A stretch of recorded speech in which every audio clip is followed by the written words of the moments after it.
Have you ever seen the meme of the white kids sitting in like a group and it's a YouTube video and it says, is MF Doom top 5? Yes. Or something like that. Yes, the ones were like on the couch. We're going to be like the newer version of that. I wanted to do a classic hip-hop album, Madvillainy by MF Doom, featuring beats completely produced by Madlib, who created these beats in a Brazilian hotel room with an old school beat machine and a turntable. No logic at all. Because I was wondering if they did this sound production on purpose. That's all they had to work with. So it's kind of, you can kind of think of these guys like the Zeppelin of old school hip hop. You're not a rap first kind of guy. I am, but you prefer lyrical rap much more than I do. The way that Doom puts down the bars on every one of these tracks is so precise. It's almost like an extra percussion instrument. And on top of that, some of the most creative bars, the funniest bars that I've ever heard on a rap album.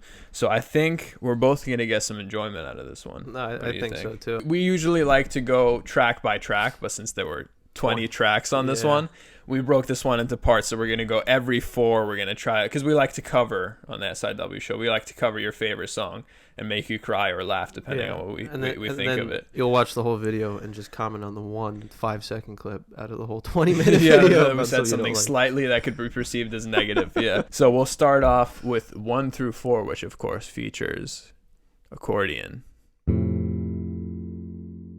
What'd you think of the intro? All you had played for me before was Accordion, and I could kind of tell from the production that it sounded older. With all the samples he used and the background, it sounds like you're sitting in your living room, like watching a television show while someone's throwing down beats and rapping. I thought it really set the tone for the whole album because I was a little caught off guard. I was like, oh, okay, cool. Doom loves old school movies. He actually sampled a 1930s Frankenstein movie in this one, and he kind of uses it to narrate his own introduction, his villainous introduction, which is kind of like the Bumblebee of albums. And then it goes right into Accordion, which is what made me want to review this song in the first place. I had actually not heard Accordion until the beginning of this year. That was my first time really listening to MF Doom, and I was blown away. I actually got introduced by a fantastic meme page, not our fantastic meme page, which you should follow at SIW show, but a different one called Sosa on the Beat. He makes hilarious Doom memes. I don't know if you heard the original sample that he used. It's a song called Experience by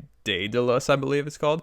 If you actually go and listen to that song, if I were to assign you to sample that song for a beat, you'd probably be racking your brain and have no idea what to come up with. Madlib actually went in there, found this song, and made one of the best beats in hip-hop history out of it. And I'm also a fan of the Accordion beats. That's why I also like P's and Q's by Lil Uzi. Which I can't help but think that this had to do a little bit with that beat. I know we said we're not going to review the individual tracks, but I have to give this one a 10 because this is one of the greatest hip-hop songs I've ever heard. From beginning to end is a quotable, a memorable line. Madlib did an excellent job at actually making it perfect for this song. MF Doom laying down his lyrics and the bars, and it works great as a whole song. So that's what.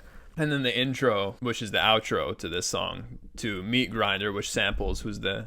Frank Zappa, was it? Frank Zappa. I don't know if you would like him. Probably not. But I did like this transition on here. Again, Madlib going out of the way to find some really quirky, weird stuff and making it sound fantastic. Brilliant wordplay, because the reason it's called Meat Grinder is because he's talking about the fresh beat. It's like fresh meat, fresh beat. So it's kind of like wordplay in that sense too. I want you to play Meat Grinder, and I want you to listen to something. So go ahead and play. We're going to obviously chop it out. From the start? Yeah. You're a bass player, right? Listen to the bass. Where have you heard that before? What you say about his company is what you say about society. No way. Yep. Listen to it. I would have never expected that he would sample. Wow. Bistro's fire. You like, which is a great intro, I think, to the next song, Raid.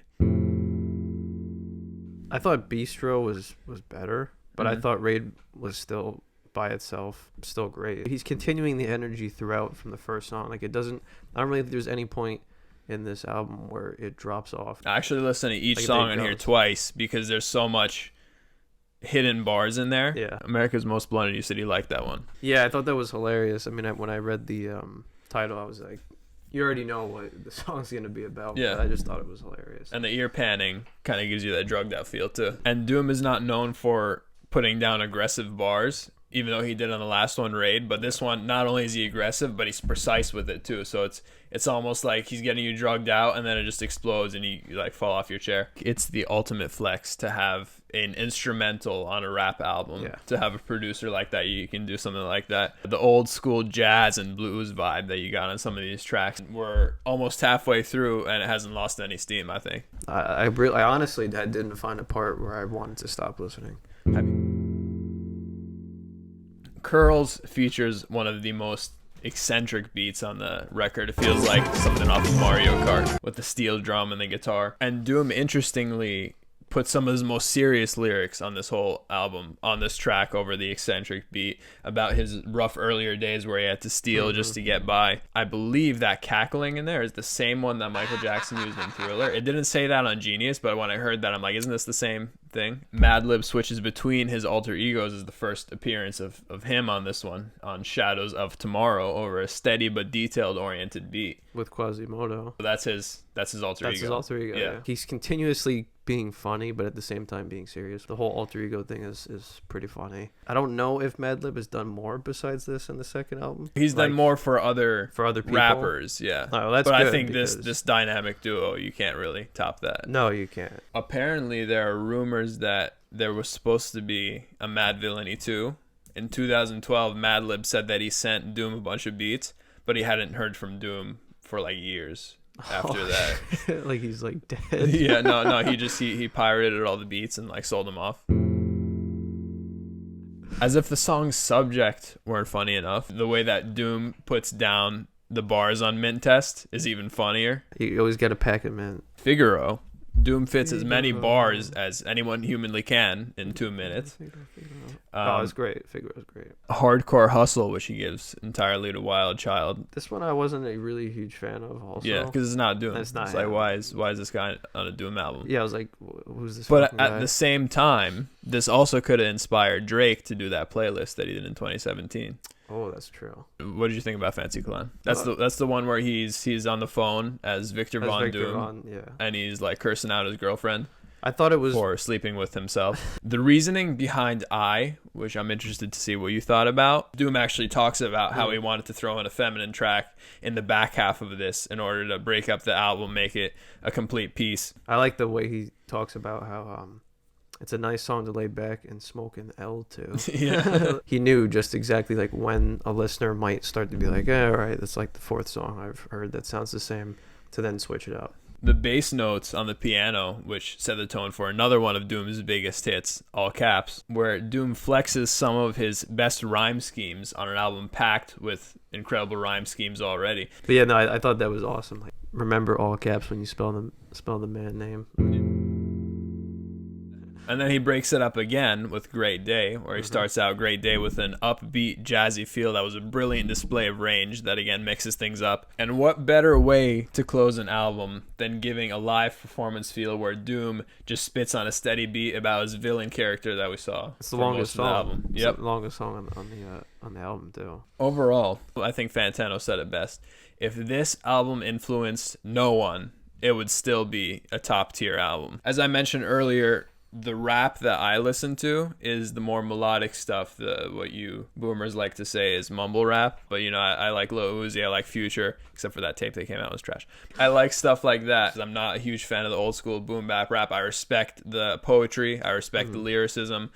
But the way that Doom puts this album together, it gives you the full experience of an album, how the songs connect at certain parts, how Doom is so precise with laying down the bars. It sounds like a percussion instrument, so sonically, which is what I listen to for rap songs, it sounds fantastic. Then if you want to look even deeper, there's more stuff even under the hood with his fantastic rhyme schemes and the wordplay that he uses too that are, again, genius. The beats that Madlib lays down were so ahead of their time, and I think really inspired. I'm sure if you asked Metro Boomin or Southside or any of these guys that are big today who inspired them, I think Madlib would definitely be somewhere on that list. The inspiration that it led to in the future of rap, the rhyme schemes, the precision of Doom putting down the bars, the amazing beats, the creative lyricism, the fact that it was so ahead of its time, this has to be a 10.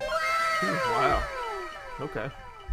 I think it's somewhat of a shame that this isn't talked about more, really, or known as much, I Well, think. the reason it's not is because it was an underground release. Yeah. So the fact that people know about it so much just speaks to how impressive it is, because there was no promotion. This album was actually leaked before it came out, which made them not want to release it at all. They released it, I think, actually like a year after it had actually leaked online. Even without the mainstream push, it's still talked about in regards to what it is. It's got like a weird nostalgia, even though like you've never listened to it before. I wonder if that's what he was kind of going with. I mean, I know he had limited resources when he was making the beats, but I think maybe when he was done, he was like, oh, all right, that's kind of cool. I think for coming out in 2004, which I thought it came out like 95 or something just from listening to it, ahead of its time, even though it has a feel of like it came out way before its time. I'm gonna have to do a light 9, solid 8.5.